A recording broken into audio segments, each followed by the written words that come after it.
PM, as Singapore turns 50, it's a very uncertain global economy with European Union, China, Japan not doing so well. So one thing that government has been pushing for is, over the years and even over the decades, is productivity improvement. And you've mentioned that in your National Day, New Year's message as well. But with the improvement not being as good as we would have liked, do you think it's time to perhaps rethink the strategy or do things differently over the next few years in order to see an improvement? First of all, the global economy is never going to be certain.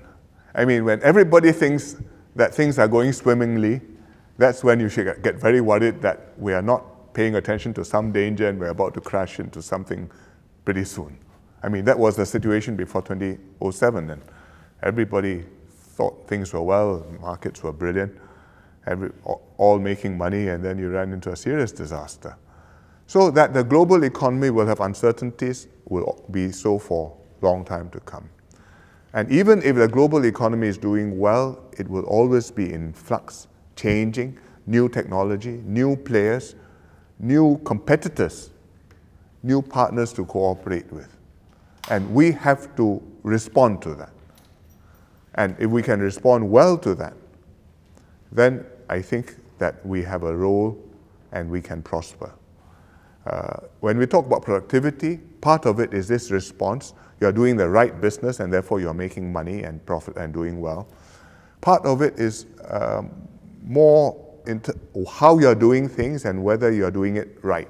Efficiency, whether you need so many staff to do the same jobs, whether you can have an iPad instead of taking notes and then scribbling and passing it to the kitchen when you're ordering food and so on.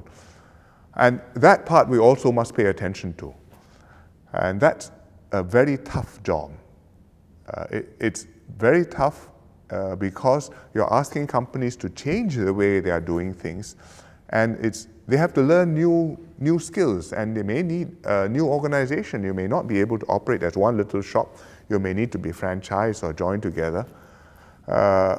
You may need to change altogether, and instead of having one waiter per table, you have a self-service and the waiter just comes at the beginning and pours your coffee for you. And so I think we have to persevere. It's not something which can happen quickly, but something which we have to continue working on. We have the schemes, we have the emphasis, we are talking about skills future, upgrading people that will help further. And there is no alternative to this.